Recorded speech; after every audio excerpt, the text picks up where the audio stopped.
Hello and welcome to Lost Love Chronicles. Dear listeners, before we get started, drop a quick hi in the comments and let us know where you're tuning in from. Also, if you have any suggestions for us to make the channel better, please let us know. Now let's start with the story. We knew the full moon would be a problem too bright, too revealing. Any approach to the marina would risk exposure. The ideal time to board the yacht was 1:30 a.m., but the moon wouldn't set until 2:30, and we needed to be back on the girl long before the local fishermen stirred at dawn. We waited beside the beached Zodiac, silent in our black wetsuits. The moon crawled across the sky, dragging time with it. Finally, it dipped below the horizon, and darkness swallowed the sea. Only starlight and the distant town's glow lit our path. No words were needed. We launched the inflatable. The electric outboard buzzed to life, a whisper on the waves. Slipping from the safety of the cove, we arced toward the headland, our destination hidden beyond. London, lost love found. The hotel bar swelled with people as nearby theaters and restaurants emptied. I sat at the counter and caught the barman's eye, nodding toward my empty glass. He returned with fresh Armagnac. I lifted it, inhaling the warm, smoky aroma, and froze. It was her. Allison. No mistake. I raised the glass in a bitter toast to the man I'd become. The 30-year-old reflected back at me, Jace Turner, 6 foot something of middle-of-the-road, emotionally battered driftwood. Only my mother still called me Jason. I hadn't been back to London in years, hadn't even set foot in the UK. A week ago, I was stretched out in the Mediterranean sun, lounging on the Lost Girl, my 45-foot catamaran moored in Valencia. That boat was my refuge, my home. She carried my wounds. And Allison had inflicted most of them. Only a damn good reason could have pulled me back here. That reason was Stephen. I'd been prepping for a solo cruise to the Aegean. Sailing the Lost Girl alone was possible, but help made it easier. I'd put the word out for crew and found Mandy, 21, seasoned sailor, confident, self-assured. She was living on her parents' 35-foot yacht across the marina. We met over drinks with her boyfriend Paul and her parents. Paul wasn't as sharp, but he knew port from starboard. They were excited, and I needed crew. I offered them both the job expenses covered, modest salary, flight home at journey's end. That's when my phone rang. Stephen was dead. A freak skiing accident. His parents asked me to speak at the funeral. I told Mandy and Paul I'd be gone a week and flew out the next morning. Stephen and I had been friends since school. The funeral was bleak, as expected. I reconnected with old university friends Paul, Catherine, Julia, and her husband William. We arranged dinner for the next night, thanks to journalist Paul scoring a reservation at a trendy West End spot. It started well. Good food, good wine, better memories. We toasted Stephen and swapped stories, our own version of an Irish wake. Then catching up with everything else that we'd been up to. As the meal drew to a close, Julia grasped my arm and gestured across the room. She said, "Isn't that Ashley Bell, the actress, over there?" God, I hoped she was wrong. I turned to see where she was pointing. My stomach turned to ice and my evening to shit. She sat in the corner of the restaurant, the woman's whose face was indelibly engraved in my mind. There were some subtle differences. Her nose looked cuter. She'd apparently lost that little dimple on her chin. Her long blonde hair has a more golden tone to it, but it still flowed down her back. She was smiling as she spoke to her companion across the table from her. He was a handsome man in his mid-30s. Oh yes, I knew this woman. Only when I'd known her. She was known as Allison Peters. Seeing her brought back all those bad memories of abandonment that I thought I'd managed to suppress. I gave Julia a non-committal shrug. I can't tell. I lied and then, hoping to deflect her interest, said, I don't think so. I was lying to her and myself. There was no doubt in my mind it was Allison. I'm sure it is, Julia insisted. I love her films. I'm going to ask her for her autograph. I started as Julia stood up. I watched as she made her way across the room and asked the actress for her autograph. A man at a close-by table half stood, only to settle back down at a nod from Allison Ashley. She smiled at her, and they spoke for a few moments. Julia pointed back at our table. Ashley looked across at us, and our eyes met. For a moment she looked puzzled, then her mouth opened in surprise, shock, horror. I couldn't tell. My feeling of nausea grew unbearable. I stuttered my apologies, and dropping some money on the table, I hurried away. I glanced back and saw Julia looking at me in surprise, and Ashley holding onto her arm and speaking urgently to her. The streets were wet, and I pulled up my collar against the cold wind and rain. My mind was as cold as the wind, and I shivered as I made my way back to the hotel and the warmth of the bar. My phone rang several times, but I ignored it. How do I describe Allison? Everyone already knows her as Ashley Bell, the actress. I gather she's supposedly one of the world's best actresses of our generation, one who had been nominated for an Oscar for several of her films. To me, she'd always be Allison Peters, Ollie, the girl who used to live next door. The girl I'd grown up with. My first girlfriend, and was the girl who'd broken my heart and destroyed my confidence in myself as a man. She'd been 5 when I first met her. We had moved into the house next door, and my first recollection of her was a blonde-haired girl peering over the low fence between the back gardens. Her face was smudged with dirt. She smiled at me, and the 5-year-old me met my soulmate. Another? The barman's question interrupted my thoughts. I focused on him and was surprised to find my glass was empty. Please. A moment later, a fresh glass was before me. I picked it up and swirled the amber liquid around the glass and inhaled the heady aroma before returning to my memories. She'd been my best friend throughout my childhood. Her parents, Michael and Joyce, had become my second parents. We held hands as we first walked the short distance to school. She'd given me my first kiss at my 8th birthday party. I was the only person she would let call her Ollie, and she was the one who called me Jace. No one else was allowed. At the age of 14, she was a beautiful teenager who showed the promise of the stunning woman she was going to be. She was also possessive. She walked up to me at the school disco and pulled me away from the girl with whom I was dancing. She slapped the girl and told her to stay away from her boyfriend. Then she wrapped herself around me, pulling my face down for a kiss that had all my teenage hormones buzzing. At the age of 16, she was the most beautiful girl in the school. She rejected the advances of the most eligible boys and confirmed our relationship at every opportunity she could. Then a brief 18 months later, she was gone, vanishing in the blink of an eye from my world. It had all the elements of a grand Shakespearean tragedy. My grandfather had moved to Australia to live with his new wife. My grandmother had died before I was born, and several years ago he'd met and fallen in love with Beverly, an Australian woman he'd met on a cruise. They'd been in a serious traffic accident. Beverly had died, and Granddad wasn't expected to survive. Beverly had no family, so my parents and I flew over to be with him. He died a week after we got there, and it took another 2 weeks to sort his and Beverly's estates out before we were able to fly home. I had been desperate to see Allison after almost 4 weeks away. I'd missed her so much, and I'd made my mind up that I'd never be separated from her again. Amongst my grandfather's belongings had been my grandmother's engagement ring, an impressive diamond and sapphire ring. My parents had offered the ring to me, and I was going to be able to give her the ring to seal our engagement. We had agreed that we would get engaged on her 18th birthday and marry after we had completed university. Now I had a ring. I wanted to show it to her. I was out of the car before it had even stopped, the ring box in my hand. Then I stopped dead in my tracks. Their house was empty, the windows bare of curtains, and an estate agent's sold sign lay on its side in the front garden. There was an almighty row a few days after you left, Mrs. Carpenter from across the road told us. The police came and took the husband away.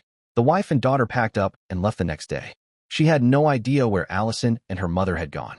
Michael came home after a couple of days with a big van, emptied the house, and put it up for sale. It was sold last week, and nobody knows where Michael has gone. The new owners are moving in next month. But didn't Allison leave any messages for me? I asked, barely able to speak as I fought back my tears. No, lad. She got injured in the fight and was taken to the hospital. She never came back here. It was Joyce who came back the next day and packed up the suitcases for her and Allison. What? Who hurt her? I don't think it was that serious, lad. She was holding her arm when they put her in the ambulance. That's all, Mrs. Carpenter said, then said in a SOSO voice to my mother. She from number 45 said that Michael caught Joyce in bed with her fancy man, her American boss. Nobody could tell me what had happened to Allison. After watching me mope around for several days, my father went to Joyce's office and spoke to some of her colleagues. When he got back, he told me, "I'm sorry, son, they couldn't or wouldn't tell me much. Joyce and her boss have resigned. They think the 3 of them have gone to America. I'm sure Allison will get in touch as soon as she can." She didn't. I wallowed in my misery for some years. I sleepwalked through most of my first year at university, only coming out of my shell because of the attention of my flatmate, Stephen, and his friends, the same Stephen I'd given the eulogy for the day before. I had to wait 10 years before I got my first clue as to her whereabouts, and it came in the last place I'd expected. I was 38,000 feet above the Atlantic Ocean, flying to Canada, and there was her face staring out at me from the monitor set in the back of the seat in front of me. She was the female lead in the film I was watching. I know that given the current culture of 24/7 entertainment news, it was inconceivable that I hadn't been aware of her career as an actress earlier. But in my defense, I have been living on a boat for most of the past 5 years, and as I discovered, she was no longer calling herself Allison. I rarely watched the television, and when I could, only for the sports. The only time I ever bothered to watch films was when I was flying, and then only if I hadn't got anything to read. I'd only decided to watch that film as it was an adaptation of a book I'd enjoyed. Books, music, and the local cuisine were my choices for enlightenment. Not that surprising, as I was a travel writer, and I liked to embrace the local culture. I paid the bills by writing holiday and travel articles for magazines and the Sunday supplements. I paid for the luxuries by being a semi-successful novelist, selling just enough copies to live comfortably on a sailing boat in the Mediterranean. Her face haunted me from the screen, yet I couldn't recall seeing her name in the details of the film.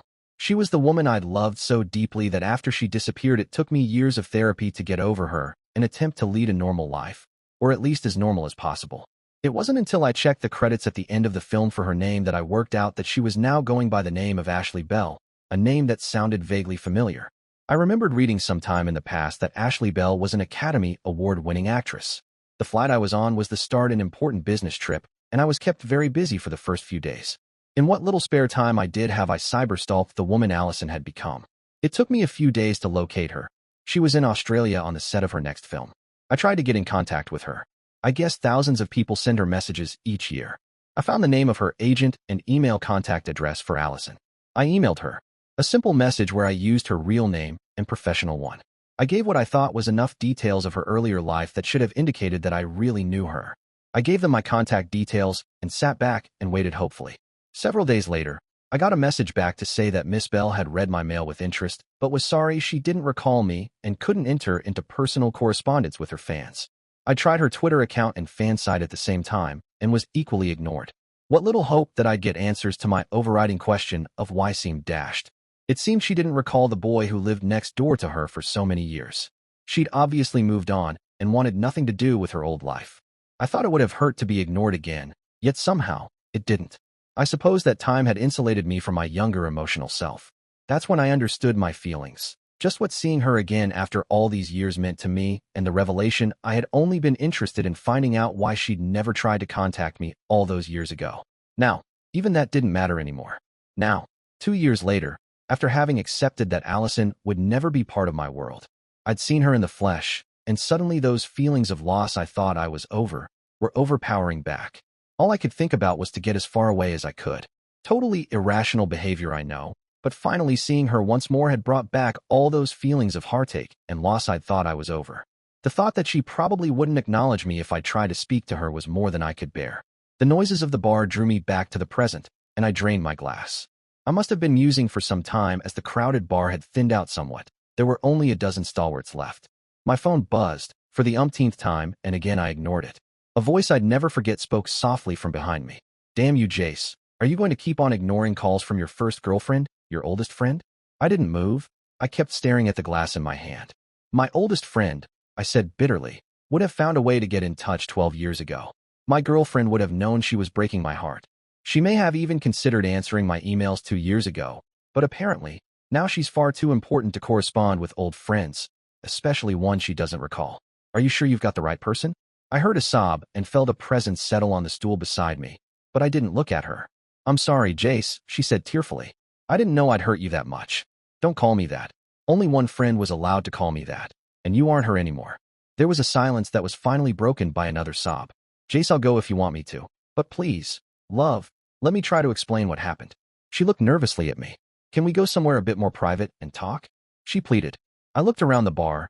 Most of the patrons were subtly, and in a couple of cases, blatantly watching us. No, not watching us, her. I was sure I was going to regret this. Yet I wanted to know why she'd abandoned me so completely all those years ago. I was bitter that she'd thought so little of me. "I can ask if there's somewhere quieter, or I've got a room here. We can talk there if you want," I offered. "I'd prefer to use your room." I nodded in agreement, and she stood and stepped away while I signed the check. I added a generous tip, thinking that at least one person should benefit from the disaster of the night. Turning, I saw her in the doorway that led to the lobby. The man she'd been sitting with at the restaurant was standing by her side, holding her arm possessively. I wondered who he was: friend, boyfriend, lover, husband? The possibilities were endless. He didn't look happy with me, casting icy glances in my direction as he spoke to her. I hung back. The last thing I wanted to do was to walk into a domestic argument. I stayed where I was, leaning on the bar. "You know Ashley Bell?" the barman asked. I couldn't help overhearing the two of you. What business was it of his? But to my surprise, I found myself saying, "I knew her a long time ago, but this is the first time I've seen her in years." I nodded in her direction. "Any idea who the guy with her is?" The barman gave me a surprised look. "You don't know much about her, do you?" He's her ex-boyfriend. There was a story on E! News a few days ago that he wanted a reconciliation. Fine, I understand the ex-boyfriend bit. But you still haven't told me who he is? Shit, you really don't know anything about her. That's Simon Davies, you know? The actor. They starred in that film last year. Lovers on and off the screen, so they say. His name sounded familiar, but as I'd said, I was no movie buff. As I watched, he put his arm around her. She shrugged it off and pushed him away. He glared at me before spinning around and walking away. I guess no reconciliation then, I said to the barman, and he gave a short laugh. She gave me a curt come here gesture, which given my emotional state, really pissed me off. Who the hell did she think I was? Some type of lapdog to be called to heel. I walked away and used the second exit that led to the lifts. She hurried after me and caught up as I waited for the elevator doors to open. She gave me a surprised look. I doubted that she'd been ignored like that for years. One look at the expression on my face told her I was not amused by her attitude. She grasped hold of my arm. Please, Jace, don't go. I can explain, she said. I accepted Simon's invitation this evening to try and clear the air between us. Unfortunately, he read more into the acceptance than I intended. Seeing you at the restaurant was such a shock, I couldn't get rid of him fast enough. Your friends gave me your number and told me where you were staying. You must have followed me here. Ollie, I don't care about your personal life. I do get pissed off when you start acting all high and mighty. I'm not a dog you can call to heel when it suits you. She looked shocked at my statement and then embarrassed. The elevator doors opened. I entered the paneled and mirror-lined box and pressed the button for my floor. The doors were starting to close when she hurried in to stand beside me. We stood in silence as the elevator rose to my floor and the doors opened. She followed me out and down the corridor to the door of my room. I entered the room, and she hesitated in the doorway. Can I come in? She asked. I nodded, and she stepped in and closed the door behind her. I hung my coat on a hook and took off my jacket and placed it on the back of a chair. My room had a seating alcove by the windows. The room was a corner suite, softly lit by one light in the bed head and another lamp by the chairs in the window alcove. Ollie stood watching me move about with an odd expression on her face. I held out my hand, and she slipped off her coat. She was wearing a dark blue strapless dress that fell a couple of inches above her knees. Her long slim legs were encased in stockings that shimmered. Her beauty took my breath away, and I had to swallow hard to try and get my emotions under control. Do you want to sit down? I asked. She looked at me gratefully and sat down on one of the comfy chairs by the window. She folded her hands in her lap. Would you like a drink? I've got a bottle of whiskey, or I guess there'll be wine or beer in the minibar. A glass of white wine if you've got it. I found a bottle in the minibar and poured a glass for her, placing it on the table. So what should I call you? Is it Ashley, or do you still answer to Allison? I asked. I'll always be Allison for you, and I'm happy that you still think of me as Ollie. Ashley lives in a fantasy world that I'm not sure you would want to be part of. I poured myself a whiskey and settled into the other chair. So, do you want to explain why you broke my 18-year-old heart? I was. She paused and shook her head. I've always been in love with you, Jace. After what happened in the house. Yeah, you really showed how much you loved me. I interrupted, then took a deep breath and asked. What did happen? All I ever heard was speculation and innuendo. Mom was having an affair. That's what happened, Allison replied, and she dragged me into the fallout. She took a long swallow from her glass, and I filled it again. It was all so stupid, she said. I was sick at school and needed to go home.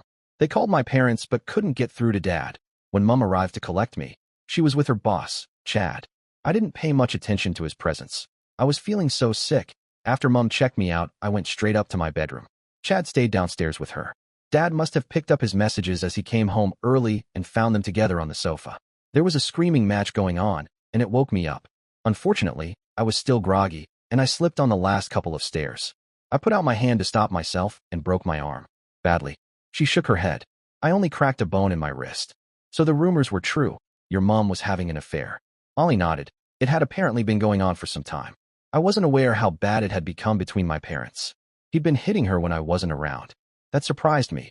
He'd played the innocent party when he'd spoken my parents.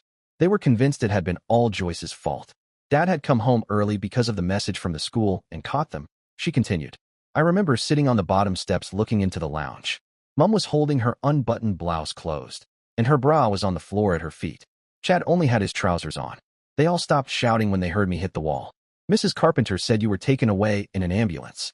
Yeah, Mom called one when she saw me holding my wrist. She wouldn't let Dad come with us. I spent the night in the hospital, and then Mom took me to a hotel, and we stayed there for a couple of days.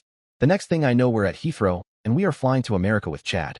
I didn't want to go, but Mom insisted. We stayed in a cabin in Colorado for the first couple of months. Why didn't you call or write?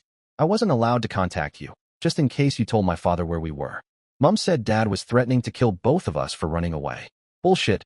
Why would I tell your father? I haven't seen him since you left. But he lives next door to your parents. None of us have seen him for years. Your house was empty and sold before we got back from the funeral.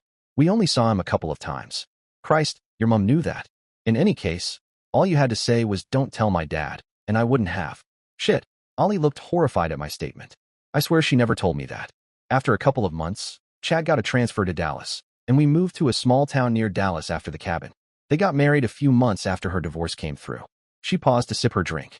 I was told that my father was sending threatening letters to Chad's company. We got a visit from a company security officer who told us the FBI was warning us to be careful. I wanted to write to you, but I was scared. I had to do an extra year of schooling so I could graduate. It was a new school, and it was all so different. Then a year had passed, and you hadn't contacted me, and I sort of forgot. Forgot? You sort of well forgot me.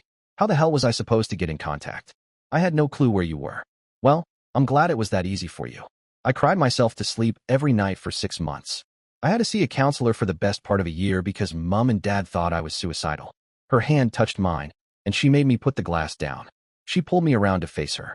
I can't tell you how sorry I am. Everybody kept telling me you'd get over me. You were in Australia, and then my world turned to crap. How do you think I felt?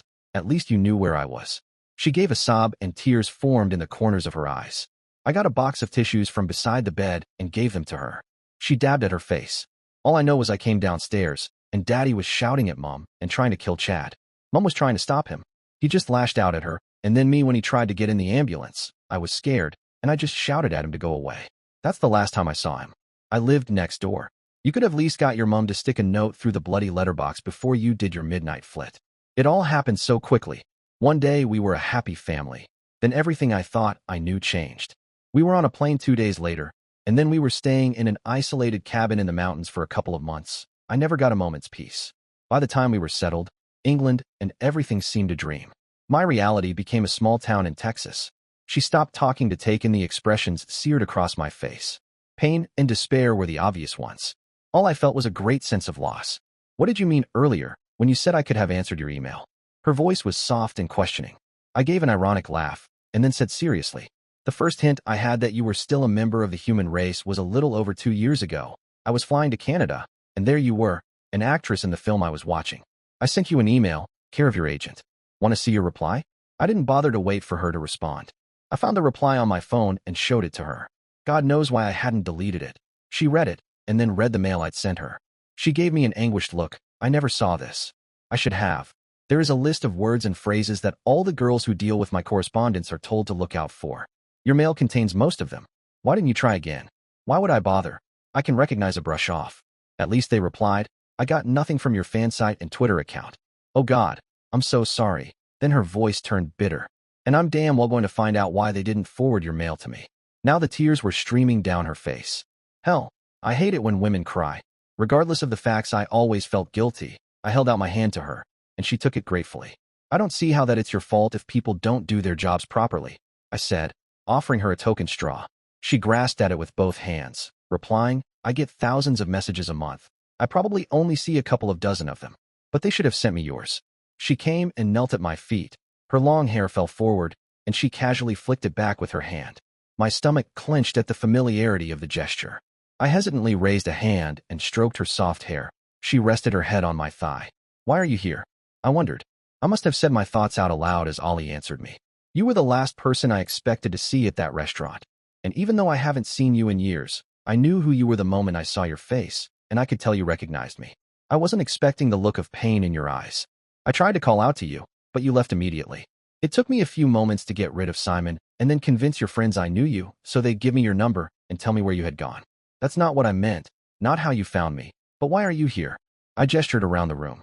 Why that simple? You were my first boyfriend and the only person I've truly loved. I don't think I ever really loved any of the others the way I love you. We were teenagers, Ollie. You were my first girlfriend, and yes, I loved you. But that was 12 years ago. A hell of a lot of water has flowed under the bridge since then. Can I ask you a question?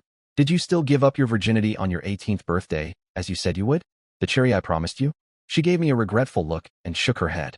No, I cried myself to sleep that evening. I missed you so much. I was 19 and drunk when I lost it to some stupid jock at a college frat party. It hurt. 2 minutes, and he was done. He turned me off men for a couple of years. She shifted, looking for a more comfortable position, so I pulled her up, and we moved to a small sofa. She settled down beside me with a contented sigh and favored my cheek with a kiss. Off men? I asked. It wasn't a nice experience, and the thought of doing it again wasn't appealing. I wasn't the only one. I became a LUG. Until graduation, I lived in an all-female house, and my girlfriend was my roommate. Her coat pocket made a shrill chirp, and Ollie started. She struggled to her feet and hurried over to where I'd folded it over my jacket. I'm sorry, she said. If I don't answer that, we are going to have unwanted guests pounding on the door in a minute. I gave her a confused look. She pulled her phone out of her pocket, quickly reading the message and then typing a short reply.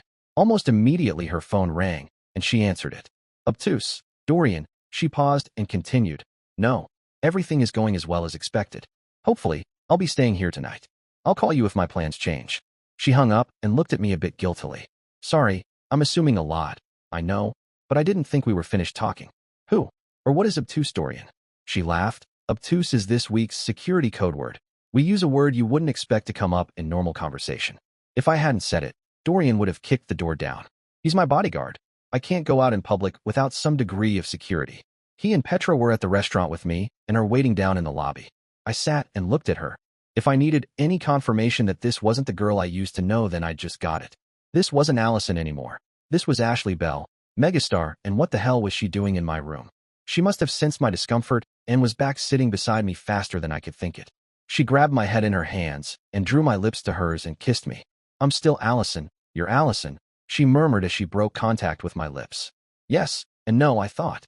My Ollie isn't a film star. She was the innocent girl next door, I said. I'm still that person, the girl who loves the boy next door. I've just grown up. I can see that. She raised a hand and delicately ran a finger along the curve of my chin. Do you remember the summer we slept in the tent in your back garden? She asked. We were 8 or 9. We were 8. I remembered. It had been a magical time. A rare, hot, dry summer that had started out with a major disappointment.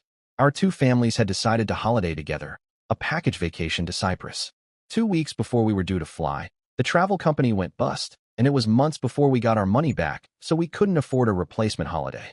Try explaining that to 2 disappointed children. Our parents did their best and organized lots of day trips for us. One set of parents would take the pair of us while the other did whatever parents do when they have a child-free day. When we got back home after the first trip, Ollie and I found a tent pitched in my garden. Inside were 2 camp beds made up with the bedding from our beds. We slept in that tent all summer. We pulled the camp beds together so we could hold hands while we slept. Innocent childhood love. That's when I fell in love with you, Ollie whispered. When did you fall in love with me? It hadn't been that summer, I knew. For me, that had been the summer of best friends. It took me a moment to recall the moment our puppy love had become the real deal for me. When we were 11, the August Bank Holiday Carnival, I replied. We went to the fun fair, and I got upset when Martin Ruby tried to kiss you. I remember pulling him away because only I was allowed to kiss you. I kissed you and told you I was your boyfriend, not Martin. That was the first time I thought of you as more than my best friend. She smiled. I remember that. I was wearing my first bra, and Martin kept trying to ping the straps. You got all upset with him and threatened to thump him. For the life of me, I couldn't recall the bra, just that she looked so pretty and that she was my friend, not his. I recalled she'd told her bodyguard that she was staying here. I assumed that meant she had booked a room here. It was late, and I had a meeting with my agent in the morning. Ollie, as much as I love having you sitting beside me, I need to get some sleep. I've got a busy day tomorrow, but if you're still around tomorrow night, can I take you out to dinner? I'd love that. I'm tired, too, she admitted. I hadn't realized how late it is. She stood, but instead of walking towards the door, she entered the bathroom and closed that door behind her. I stood and stretched, working the kinks out of my back. The lights of the sleeping city caught my eye, and I stood in the window and identified several landmarks. The view from the 20th floor was remarkable, and there were a few lit buildings I didn't recognize. The London skyline had changed since I last visited. The glass reflected the lights of the bathroom, silhouetting Ollie as she came back into the room. It took me a moment or so to notice she looked different, by which time she'd walked over and wrapped her arms around me, pressing herself against my back. I shivered as I recalled the times Allison had done the same thing when we were younger. London looks different at night, so clean and unsullied, she said, unaware of the range of raw emotions I was suffering being in close physical contact with her. I swallowed and nodded in agreement. Do you live here? I asked. I've got an apartment down by the river for when I visit, she said quietly. But most of the time I'm in the States, in LA. Stupid really, I don't like the place, but everyone expects me to live there. Where do you live? I've got a flat on the seafront in Brighton, but it's rented out most of the time. I live on a boat. She's moored off Malta at the moment. A boat? She smiled wistfully. Can I come and stay with you? I surprised myself by replying, sure, anytime you want. Just let me know when. She tugged at my arm, turning me to face her. Her dress had gone, and she wore a bathrobe. No, I mean, can I come with you when you go? Why, what do you want? I want us to start again. I want us to get to know our older selves. I want you to show me your world and me to show you mine. Please, Jace, I never stopped loving you, and I'm sure you feel the same. This wasn't the time for a glib answer. I remember being in love with the girl next door, but I know nothing about the woman sitting here. I recalled the way she gestured to me in the bar. I'm comfortable with the way my life is at the moment, and I don't fancy trading that in to become some movie star's lapdog. She looked at me with a mix of surprise and shock. I want that boy from next door, the boy who made me feel safe. I don't know the new you, but I know that the Jace I love is still in here, and she tapped my chest. If I'd wanted a lapdog, I could have said yes to Simon and the others. I didn't. I took a leap of faith and asked her, have you got a room, or did you want to stay with me tonight? She grinned and indicated what she was wearing in answer to my question. I gave her a brief smile. Yes, I know you're beautiful, even when you are wearing my bathrobe, but can we take it slowly? I'm not sure how I feel. Can we just hold each other? For a second I thought Ollie looked disappointed, then she smiled. I'd like that, a reprise of our camping holiday. Well, I could ask housekeeping if they've got any camp beds. Idiot, she snorted, then raised her head and gave me a brief, gentle kiss on my lips. I followed her lead and used the bathroom to get ready for bed. I hadn't expected to have company on this trip, so I changed into a fresh pair of boxers after a quick shower. I smiled when I saw her blue dress hanging on the back of the door with a pair of stockings and a strapless bra. She'd only been wearing her panties under the robe. The bedroom was dark, only one dim light by the bed casting any illumination. Allison lay under the covers, her eyes reflecting the dim light as she watched me. I slid under the covers, and she curled up next to me, soft, warm skin pressing against me. Shouldn't you be wearing your Tigger pajamas if we are supposed to be camping? She snorted. Good Lord, you remember those. It's not easy to forget the first time I slept with a girl. I think Mom still got that photo she took of us when we were asleep. We'd pushed the beds together and were holding hands. She shuffled closer and rested her head on my chest. I breathed in her heavenly scent, gave her a kiss on the top of her head, and wrapped an arm around her.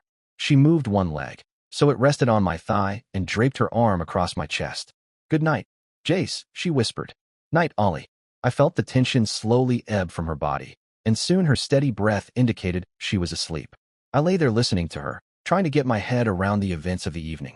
6 hours previously, I hadn't a care in the world. Now I had one of the world's most recognizable women in my bed, and I have no idea what she wanted or where we were going. My eyes closed, and the muted sounds of late-night London was the last thing I heard. The shrill sound of the room phone woke us in the morning. Ollie tightened her grip on me as I reached for the phone. Mr. Turner, it's Lauren from the front desk. I have a gentleman who'd like to talk to you. Can I put him through? Sure, I said sleepily. I put my hand over the mouthpiece and said to Ollie, I'm guessing this is going to be for you. She lifted her head off my shoulder. Can you check who it is first? And my security should call my phone. He must have heard her, as the voice on the phone said. Could you tell her it's Dorian and her phone is switched off? I passed on the message and then handed her the phone before wriggling out of bed and into the bathroom to relieve the pressure on my bladder. When I returned, Ollie had the handset tucked into her shoulder as she retrieved her phone from the table. The battery is dead, she was saying. If Jace has one, I'll put it on charge. Can you get Lucy to bring me some clean clothes? All I've got is what I was wearing last night. She listened and then said, an hour will be fine, thank you. She passed me back the phone and I replaced it. Like me, she had an iPhone, so I plugged hers into my charger, and then I instinctively kissed her as she hugged me. Hungry? I asked. Very, I never finished my dinner last night. Something came up, she said with a little giggle at the end. I called room service and ordered breakfast for us. We've got 30 minutes. Do you want a shower or something? There's a spare toothbrush in my wash bag you can use. You are a lifesaver. I'd love a shower. She hesitated and then shyly asked, will you join me? I hesitated. Was this really what I wanted? Ollie had hurt me once before, and I still couldn't tell what her intentions were. It had taken years to move past her, and now here she was, stirring up memories I wasn't sure I wanted to face again. She reached for my hand, her expression open and eager, and I felt my resolve slip. I nodded, and she gently led me into the bathroom. I turned on the shower, and while we waited for the water to heat up, We stood side by side brushing our teeth. We shared a quick kiss just to test the effectiveness of my toothpaste, of course.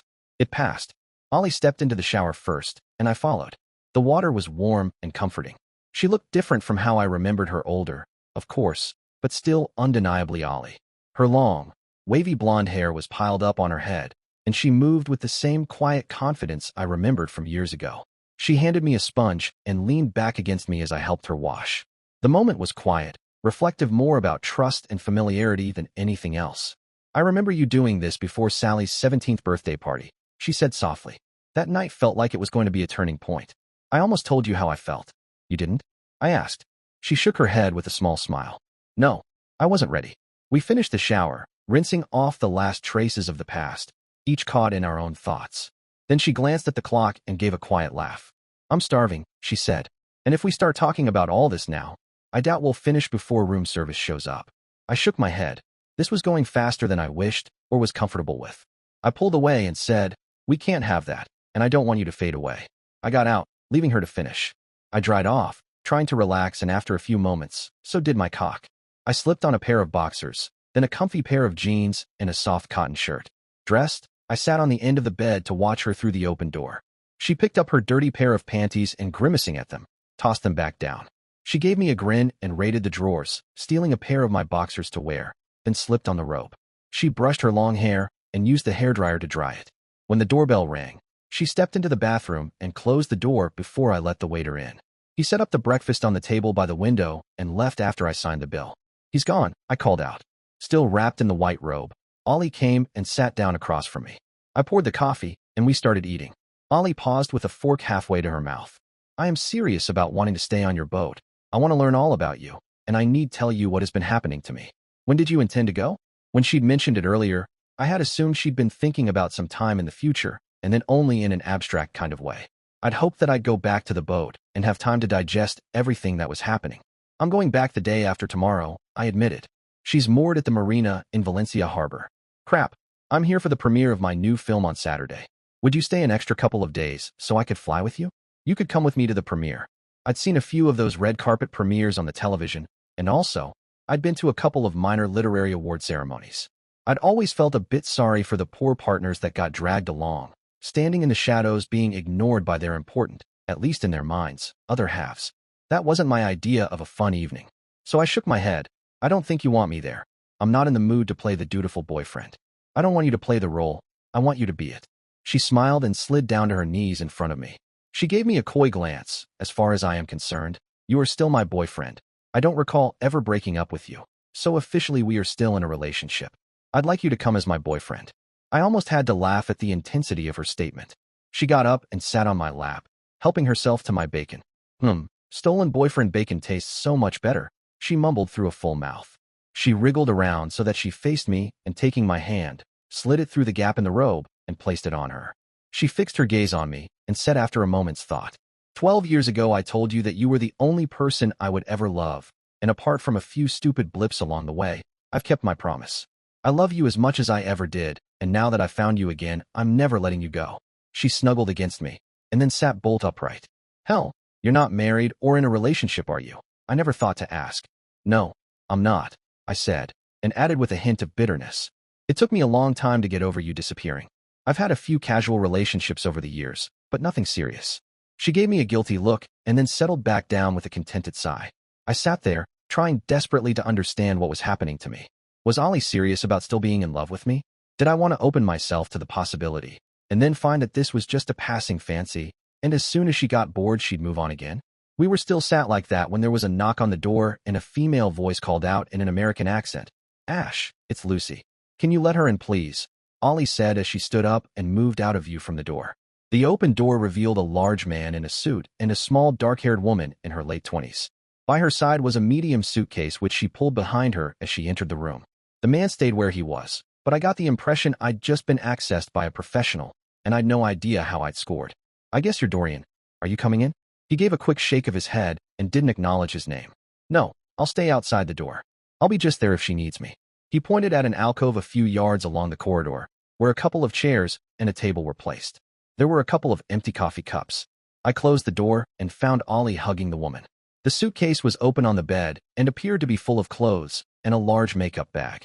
The woman turned, gave me a quick glance, and then seemed to dismiss me, leaving me feeling like the interloper in my own room.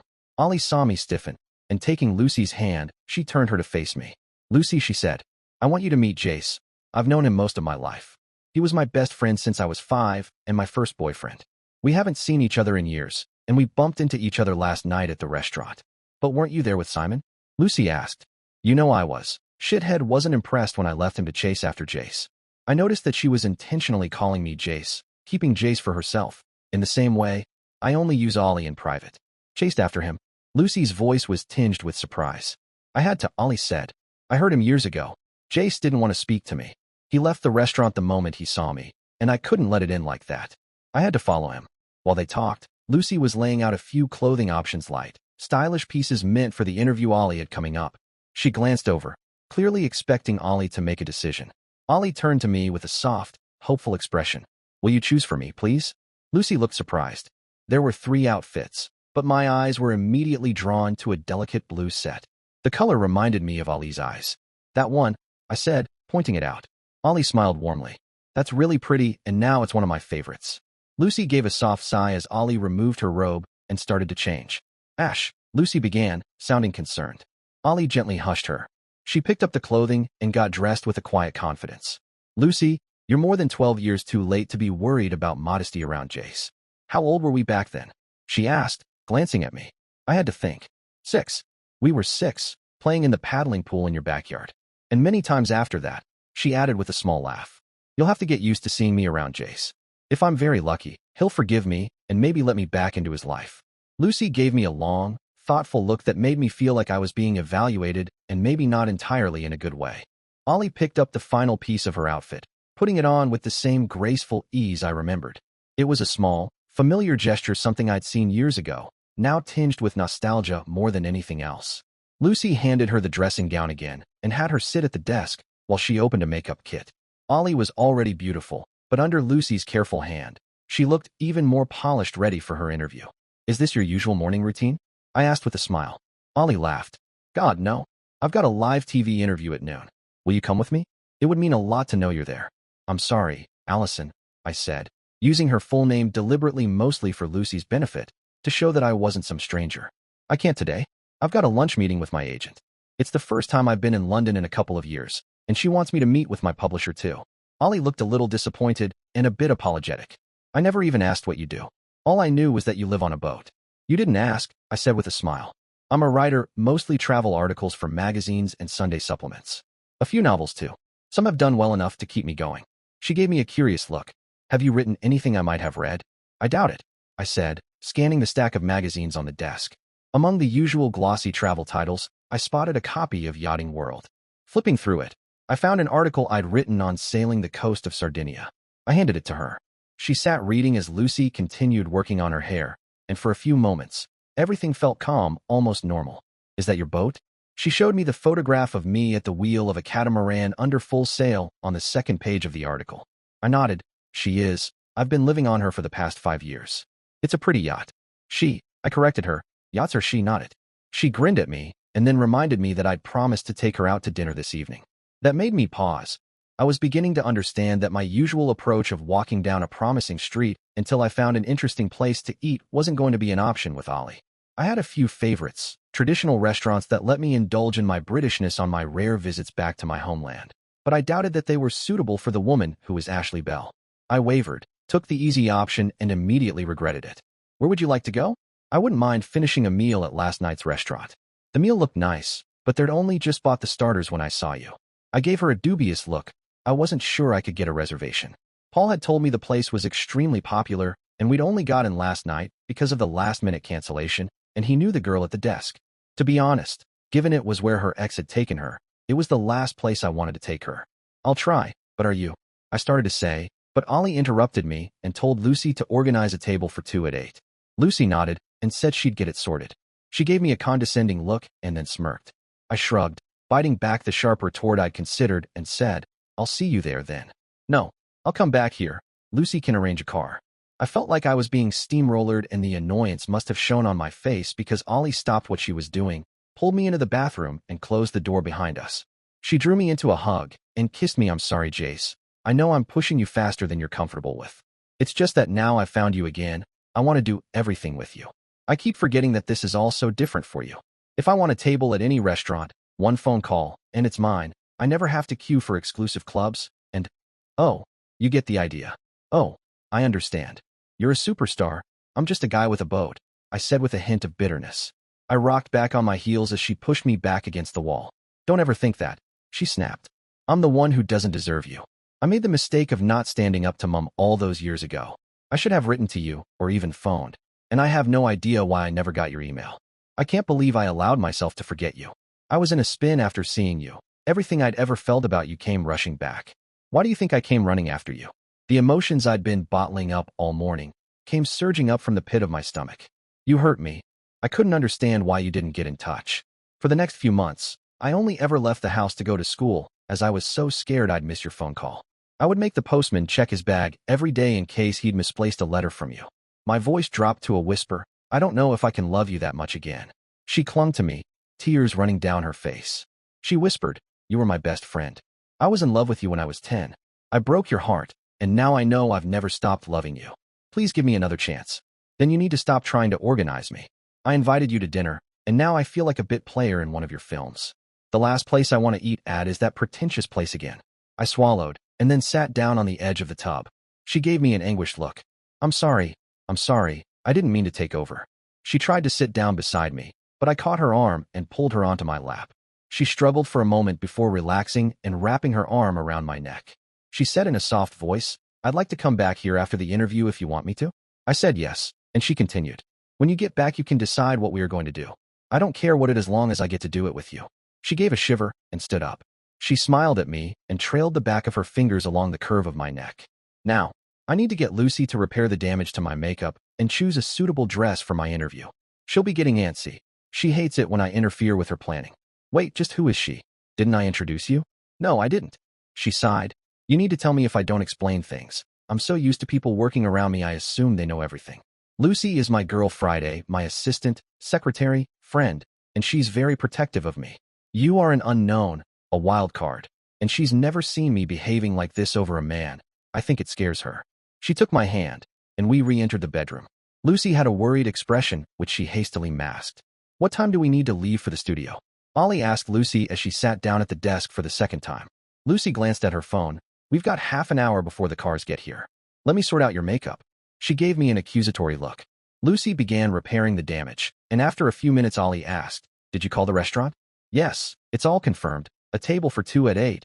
I had to use your name. She gave me a smirk as she said it. Can you call them back and cancel please?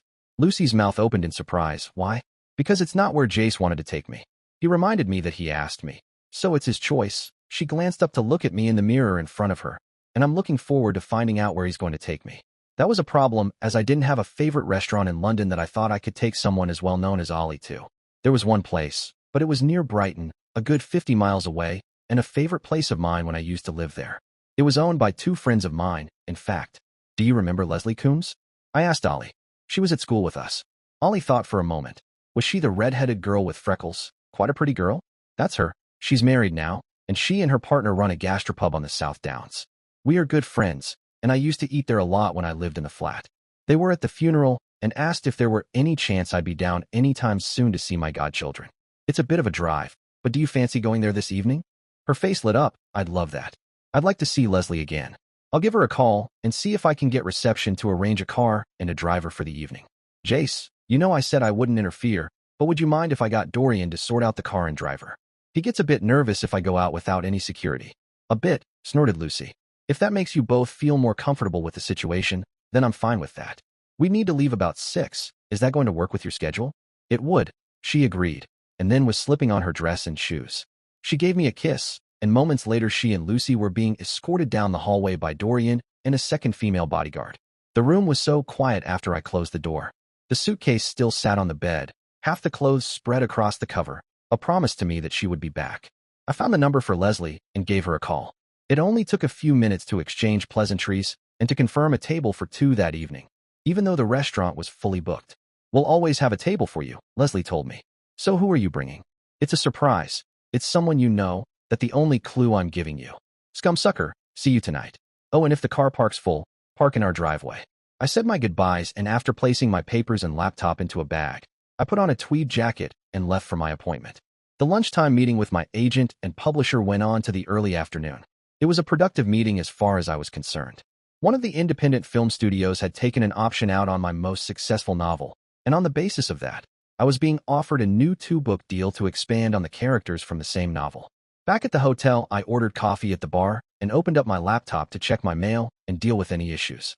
My phone buzzed, which reminded me I'd been ignoring the damn thing since last night. Julia's last message was, "Call me, damn it. How do you know her?" And it wasn't the only similar message I'd received from my dinner companions. Julia answered her phone on the first ring. "Jace, how the hell do you know Ashley Bell?" "I don't. I do know a girl called Allison Peters who used to live next door to me. She was my first girlfriend." "Who?" Julia sounded completely confused. "Allison is Ashley," I said. "Do you remember me telling you about the girl who used to live next door to my parents' house? The one who disappeared when I was 17? Oh, she's that girl. I remember you telling us about her." She paused, gathering her thoughts. "Did you know she was Ashley before last night? I found out a couple of years ago, but it turned out impossible to get in touch with her. Last night was the first time I've seen her in person for years. She said she was an old friend when she spoke to us last night. We gave her your number and told her where you were staying. Was that okay?" She sounded concerned. "She rushed out after you. Did she find you?" "She found me," I told her. "We spoke and cleared up a few of our issues. We're meeting up again this evening." I wasn't going to tell her that we'd spent the night together. Unfortunately, Julia was a notorious gossip, and I didn't want the publicity. "Listen, Julia, do me a favor and keep this quiet. I'd rather not see my face plastered all over the papers." "Okay." She sounded disappointed as she agreed. "Can I tell the others how you know her?" "I guess so, but tell them the same thing, please." I ended the call with promises to keep in touch and relaxed back in my chair. The waitress freshened up my coffee, and I returned to dealing with my emails. That only took a few minutes, so I Googled Ashley Bell to see what I could find. I hadn't done this since the email rejections a couple of years ago. I was browsing an article when a man in a suit and a badge on the lapel announcing to the world he was the duty manager approached me. "Mr. Turner," he said diffidently, "we've had a request to move you to one of the top floor suites." I gave him a surprised look. I'd made no such request. Then I got a sickening feeling that Allison was involved. Again, she was trying to organize my life. I liked the room I was in, and I was pissed off that she thought I would dance to her beat. "I've not requested a room change," I told him. "I'm quite happy where I am, so there's no need to worry." With that said, I looked back at my laptop hoping that this would be the end of this. I could sense him standing there, not moving. He cleared his throat, and I look up at him again. "She was very insistent that we move you. I've had the room service manager pack up your things and move them to your new room. Here are your replacement keycards." He held out a room card folder. No, she wasn't doing this, snapping her fingers and expecting me to jump. I liked Ollie, but I had my own life, and regardless of my feelings for her, I was sure I was a passing fad with her. I didn't expect that there was any future to this relationship. I was expected to change my plans to suit her. I was grateful I hadn't changed my flight because at this rate, I wasn't going to be hanging around London. "You will put my belongings back in the room I booked," I snapped back. I said I was happy in my original room. "The lady was adamant that you were to have the best room in the hotel, and I'm afraid she scares me a lot more than you do." "I don't need to scare you.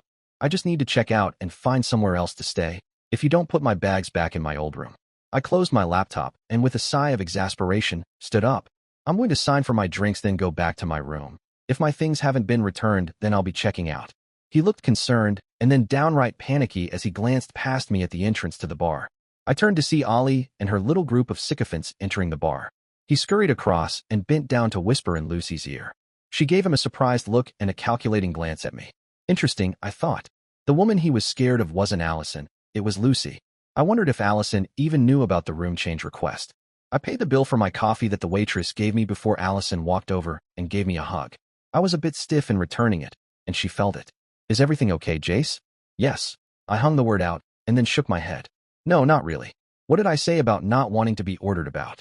As soon as I got back here, I'm told, not asked, mind you, that I've been moved to another room.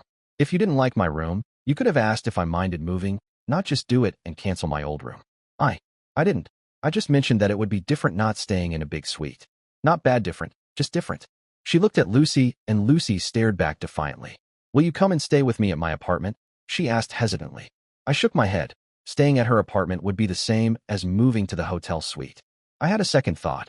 I still had a key to the flat in Brighton, which was presently unoccupied. My new tenants weren't scheduled to move in for another few weeks. You could come and stay at my flat. It's not occupied at the moment. I've just had it redecorated ready to rent out again. I offered. She gave me a considered look and pursed her lips. I'd like that. It's in Brighton, you said? I nodded and added, I guess we could take the car to the restaurant and then go on to the flat afterward. Ollie agreed and called over Lucy and her bodyguard. She told them of the change in plans. Lucy didn't look happy, but Dorian, her bodyguard, just wanted to know if the building was secure. I was able to reassure him. There's a lobby with a manned security desk, and the lifts only work with an access key. Dorian nodded in appreciation. That should work. Ollie spoke to Lucy, asking her to go to the apartment, pack some clothes for her, and bring them back here. I got the duty manager, who was still hovering in the background, to bring my bags down, and I checked out.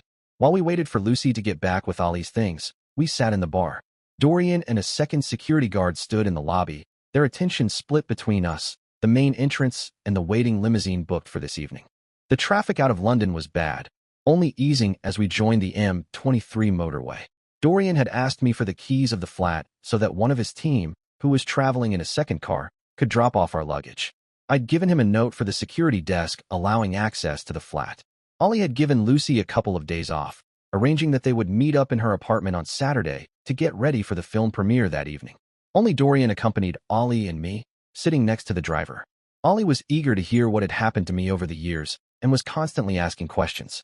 I was happy to respond, but I began to notice that she was far more reticent in answering my questions. She would either give me the barest of details or change the subject. She would repeat that her life was an open book. The press attention had ensured that.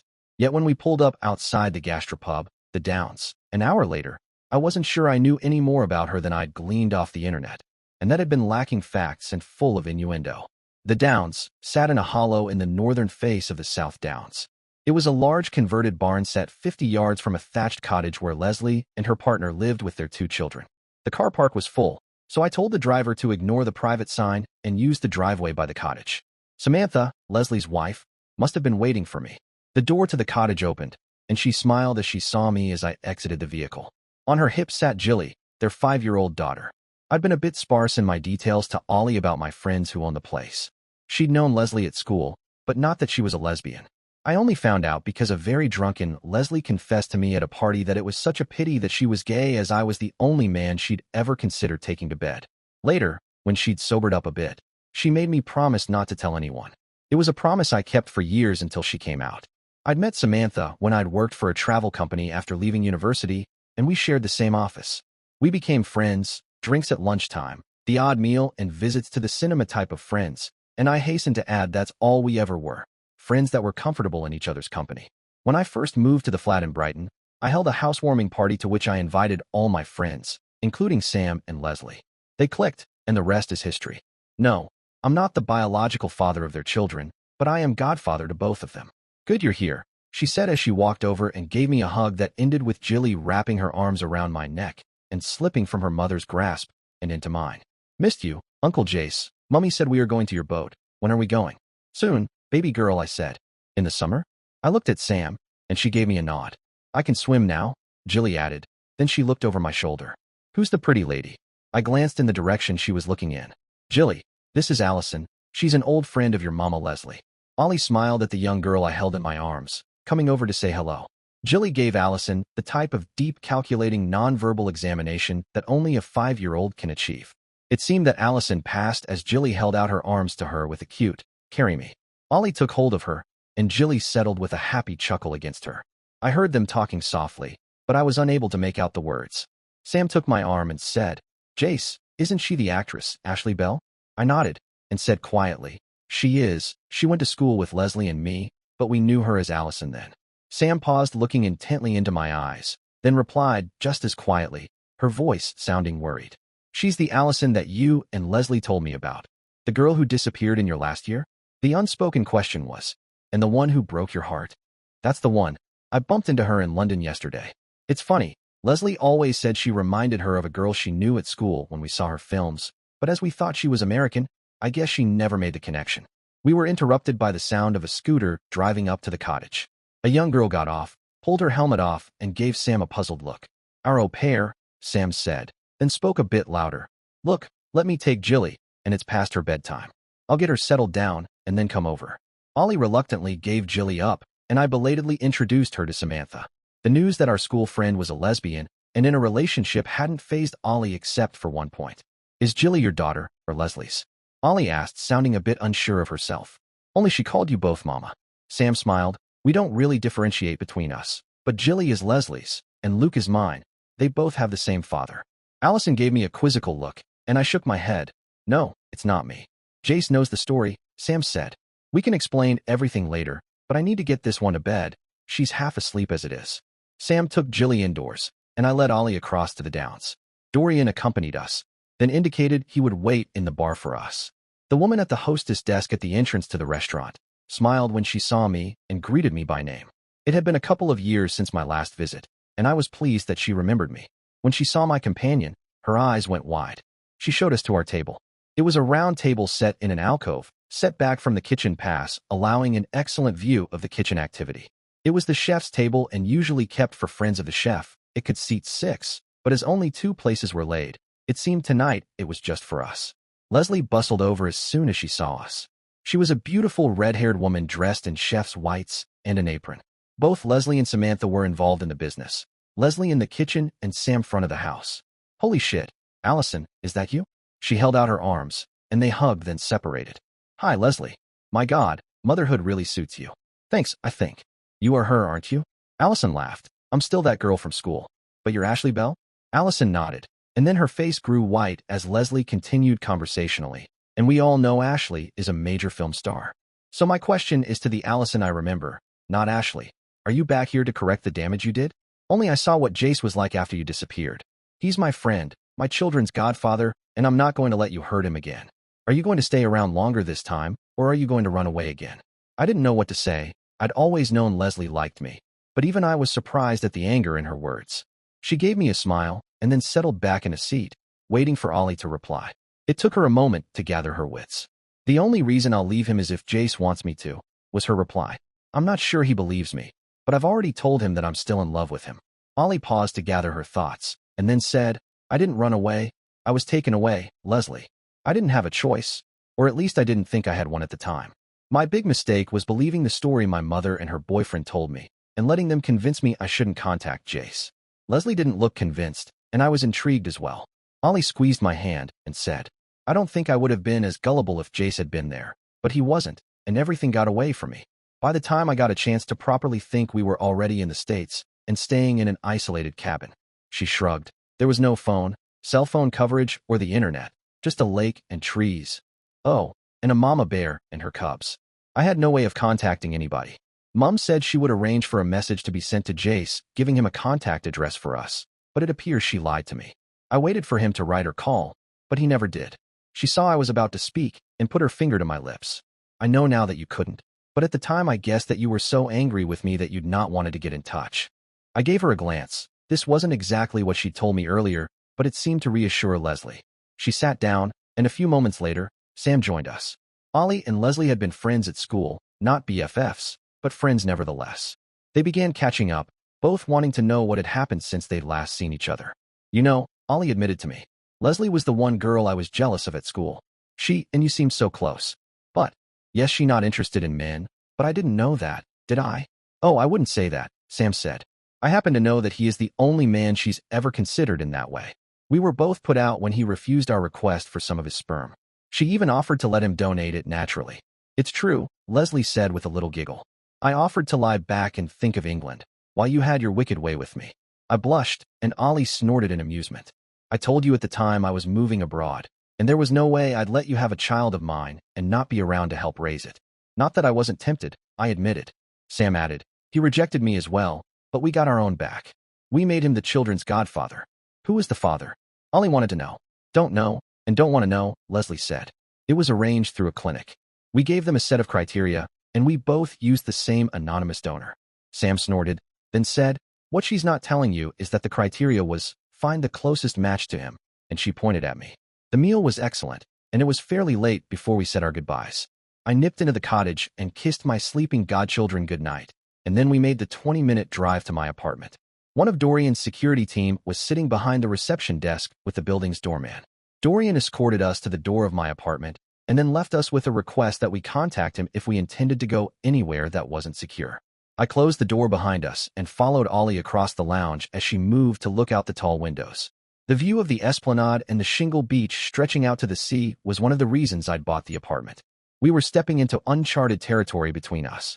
Ollie had been the love of my life throughout my formative years, yet we had never truly crossed that final line of commitment. We'd shared many close moments, been there for each other in countless ways, but I had respected her wish to wait until she was ready. I could tell from the way Ollie watched me approach, hesitant and uncertain, that she was also wondering what the future held for us. "How many bedrooms?" she asked pointedly. "2," I replied. "I can take the guest room." She sighed in exasperation and stepped close, looking up at me. "That's not going to happen.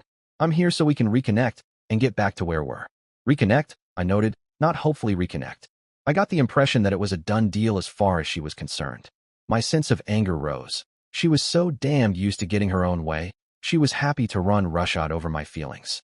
"No," I said, "you need to understand. I'm scared of committing to you. I'll accept that you had no choice when your mother dragged you off to the estates. What I can't accept is the fact you never ever tried to get in touch. It's not like you didn't know how to find me. My parents still live in the same damn house." "I told you why." Her voice trailed off at my expression. She swallowed and turned to face the view. America was so different to anything I'd experienced before, she admitted, not turning to face me. "Yes, I missed you, but for those first few months there was so much going on, and Mum was so paranoid that Dad would find us that I kept putting off trying to contact you, and I honestly thought you'd get in touch with me." She looked at me, trying to see if I'd joined her in admiring the view and listening to her. I had. So she continued, "I did think about you all the time that first year, but as I got involved at school and then college I was thinking about you less and less." She looked embarrassed at that statement. "How often did you think about me over the last year?" I asked. "Once," she said, "on your birthday. I have a birthday reminder app on my phone, and Lucy asked me who you were." I snorted. "So I'm just a birthday memory." "God, you're so much more." I cried when I realized how long it was since I'd last seen you. Remembering how much I missed you was the main reason I split up from Simon. I wasn't sure where she was going with this. Was I really supposed to believe that I was the reason she'd broken up with her last boyfriend lover? But you knew nothing about what had happened to me. Christ, I could have been married, or even dead. She laughed. "You're definitely not dead, and you told me you're not married." Then she became serious. "I finished up on set last month, and I'd made a decision that I wasn't going to take on any more projects until I found you. I had just contacted a detective agency with the intention of trying to find you when you popped up like a bad penny. I wasn't sure what to make of that." "Ollie, I'm tired. It's been a long day," I said. "I'm happy that you wanted to get in touch. It's a pity it didn't happen 2 years ago, but that's just water under the bridge. I'm going to bed. You are welcome to join me, but I'll understand if you don't. We have a couple of days to see if there is still something there between us before you need to be in London. Let's see what happens, shall we?" She nodded, took my hand, and led me to the bedroom. "What's going to happen is we are going to share your bed, and we are going to do what we should have done years ago." She let go of my hand and made a shooing gesture at me in the direction of the kitchen. She started shedding clothes as she carried on walking to the bedroom. "Bring some water and snacks," she called over her shoulder, casually tossing her top to the floor. "You're going to be here a while, and I'm not letting you leave until we've had a proper heart-to-heart." Given the circumstances, I did what any practical Englishman would do. I grabbed a pack of water bottles from the fridge and a packet of chocolate digestives. Thankful Dorian's crew had stocked the kitchen. I was down on my boxers by the time I reached the bedroom. She wasted no time. Within seconds, she had wrapped herself around me in a tight, affectionate embrace. With a playful grin and a shift of her hips, she gently pushed me onto the bed. She landed on top of me with a thump, knocking the snacks out of my hands and scattering them across the covers. "Christ, Ollie," I gasped, catching my breath. She laughed and leaned down to kiss me soft, teasing, familiar. Her touch was light and careful now, a contrast to her earlier boldness. We lay there quietly, warmth and emotion flowing between us. She turned slightly so she could meet my eyes, her fingers mirroring the movement of mine as we held each other. There was something fragile in her voice when she spoke again. "You should have been my first," she whispered, eyes filled with a mix of regret and honesty. "I broke my promise to you." She took my hand and placed it over her heart. I could feel it racing beneath my palm. "I want you to know me, all of me," she said, her voice steady. "No more hiding, no more boundaries.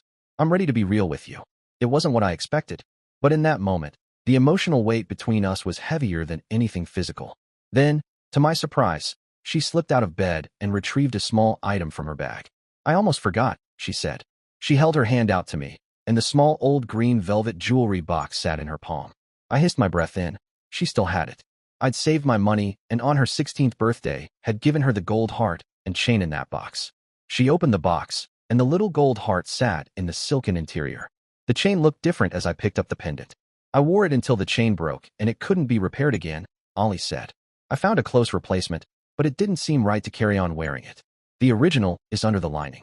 The sad, thin 9-carat gold chain, the best I could afford at the time, was where she said it was. The chain had broken in 2 places, and the clasp was missing. The replacement was definitely better quality. On the back of the heart was our initials, the engravings worn to be almost illegible. She bent her head down. I've waited a long time for you to put it on me again. I can't believe you still have it, I said as I fastened it around her neck. It's always in my jewelry bag I travel with. The heart's never been out of my possession since you gave it to me. The sex was indescribable, literally indescribable. I honestly can't find the words to describe the feeling, the emotions, the complete joining of our 2 souls. It was everything that both of us had been anticipating since we'd made the commitment to each other as teenagers. Sweat-covered bodies joined and parted only to join again with cries of pleasure and urgency. Ollie was true to her words. We never left the bedroom for the next day. The bathroom was behind a partition, so technically it was still part of the bedroom. And if you kept the French doors open, so was the balcony. We made love on the bed, under the shower, in the bath, and on the balcony, and a few places I can't recall, before hunger drove us out of our sanctuary 24 hours later. With Ollie walking gingerly, we bought fish and chips from the late-night chippy. Eaten out of the paper as we sat on the beach, they tasted better than any 3-star meal either of us ever had. Lights from the west pier reflected off the sea, and the waves crashed down on the shingle. We licked the salt and vinegar off our fingers, and we both reflected on where we were in our relationship. I broke the silence between us. How do you see this working out? We have 2 completely different lifestyles. Do we both compromise? Or are you expecting me to make the changes? I don't want you to change. I want to be the one who compromises. I'm rich, Jace. I don't have to work again. Have or want. If I was offered the perfect project, I'd give you all the facts and let you decide. So if I were to offer you a project, would you consider it? That depends, she said, her voice barely audible over the sound of the waves on the shingle. On what it is. It's the same one I offered you many years ago, a lifetime of love and the chance to make a family. She rested her head on my shoulder. I think you could sell that proposal to me very easily. There's a price, though, and she waggled her hand in my direction, pointedly tapping her ring finger. I thought of the engagement ring I'd been ready to give her on my return from Australia. My grandmother's ring, the one my parents had given to me.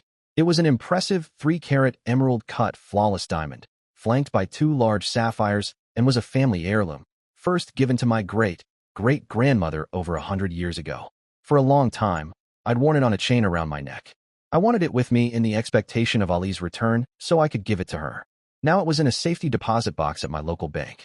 I had a ring for you. I had it with me when we got back from Australia, I whispered. She lost the smile from her face and gave a little sob. You bought me a ring? I shook my head and said in a light voice, trying to ease her mood. I was a teenager. I couldn't afford the ring you deserved. I was given it. It was Gran's ring. It's been in the family for donkey years. That sounds perfect, she said hopefully. Have you still got it? I nodded. I keep it in the bank for safekeeping. Then I pulled her around to face me. Ollie, if you are serious about all of this, then I will get it tomorrow and place it on your finger. But if you are not sure, or this is just a passing fancy, then tell me to leave it where it is. She took my face between her hands and pulled me close. She delicately kissed me, an act so laced with emotion that my heart stuttered. She drew back and said with passion, I've waited for such a long time for this. There's no way I'd let you get away. I take it that's a yes then. Idiot, of course it is. The music the DJ was playing in the far room was overpowering, and the heavy thud of the bass line pervaded the whole club, even the area set aside for the distributor's party. Not for the first time that evening, I wondered just what the hell I was doing there. I was missing the peace and quiet of my boat.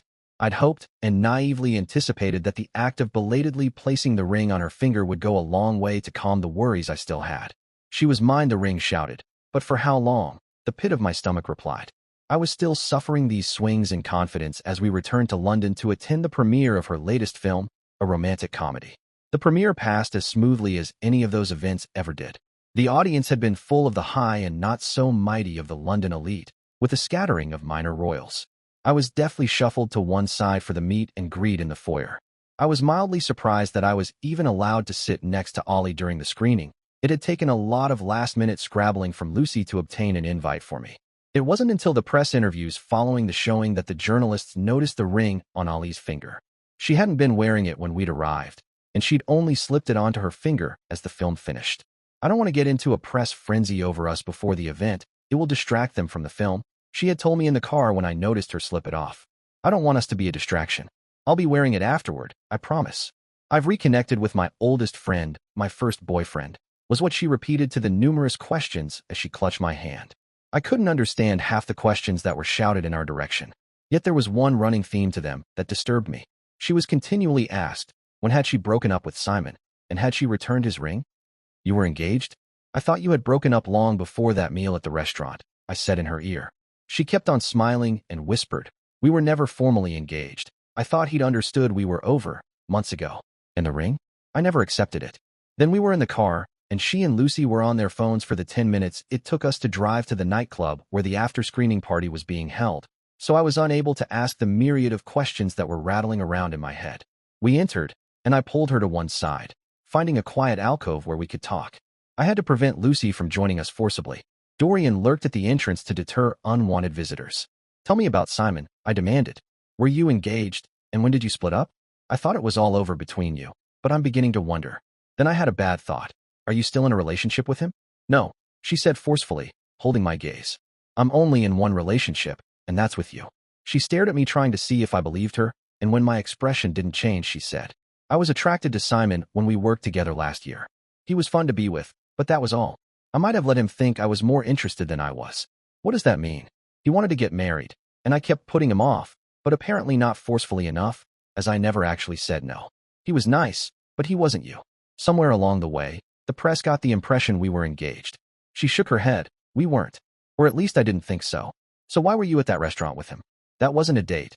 We hadn't seen each other for a couple of months, and we were just supposed to get caught up.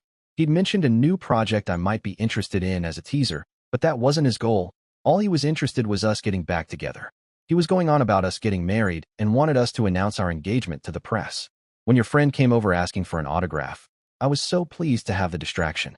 Usually, I don't like people coming up to me in restaurants. He was pissed off at the interruption.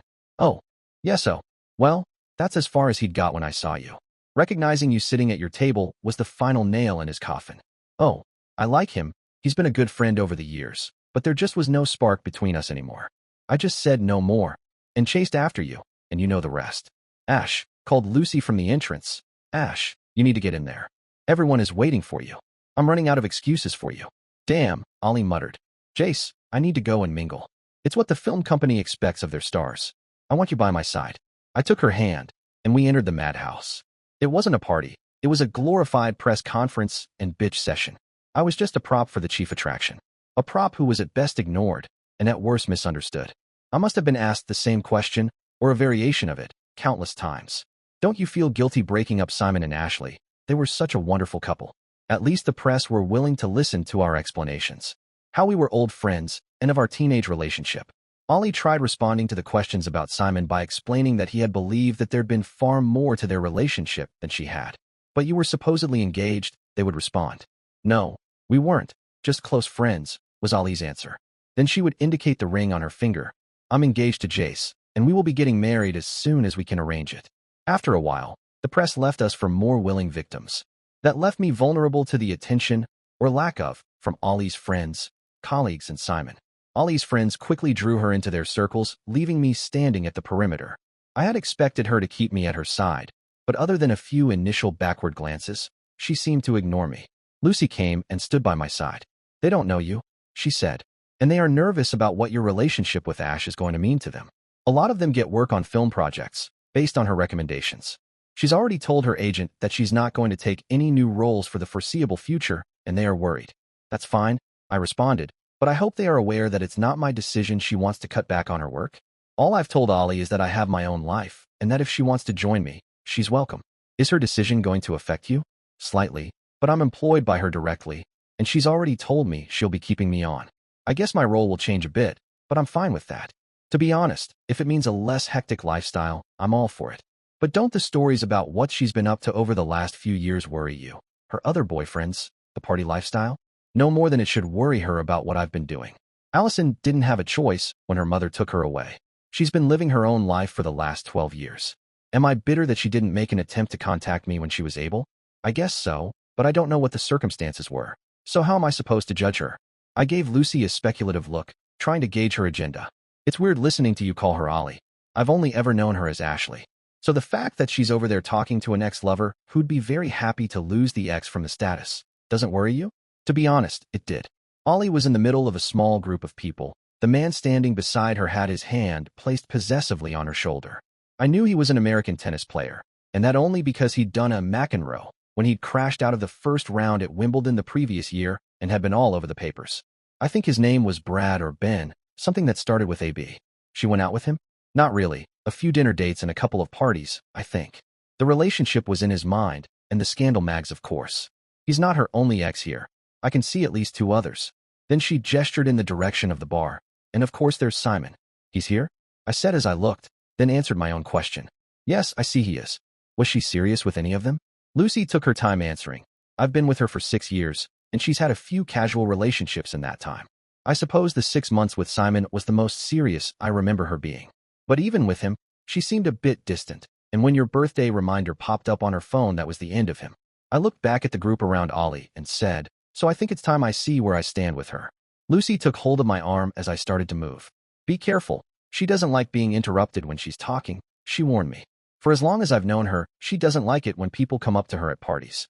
Watch, if she wants to talk to someone, she'll either call them over or join their group. I'm people? I asked. I don't know what you are yet. So let's go and find out, shall we? I moved across the room and stood beside Ollie. She was talking to the tennis player whose hand still rested possessively across her shoulders.